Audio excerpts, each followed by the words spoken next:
গুহার ভেতরে গভীর খাদ, নিচে তাকালে মনে হয় গভীরতার কোনো শেষ নেই। অন্ধকারাচ্ছন্ন পরিবেশে লাইট জ্বালিয়ে কাজ করছেন উদ্ধারকর্মীরা।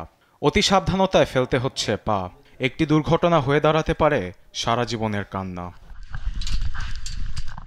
এভাবেই এক পা করে আগানোর পর উদ্ধার করা হলো অটাভিয়া পিয়ানাকে। প্রায় 4 দিন গুহায় আটকে থাকার পর উদ্ধারকর্মীদের প্রচেষ্টায় প্রাণে বেঁচে ফিরেছেন তিনি। শনিবার ইটালির বেরগামো প্রদেশের গুহা ভ্রমণের সময় প্রায় 25 ফুট গভীরে পড়েছিলেন পিয়ানা।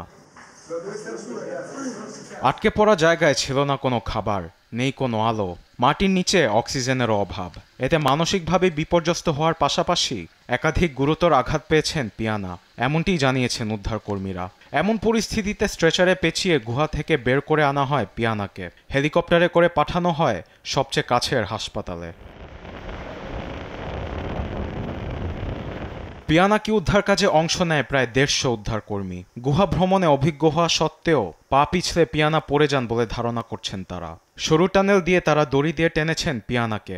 এজন্য পথ তৈরিতে বিস্ফোরক চার্জ করতে হয়েছে উদ্ধারকর্মীদের। পিয়ানা শারীরিকভাবে দ্রুত সুস্থ হলেও তার মানসিক ভারসাম্য ঠিক হতে সময় লাগবে বলে আশঙ্কা করছেন চিকিৎসকরা। আরবিদ আফসার, নিউজ ডেস্ক, দেশ টিভি।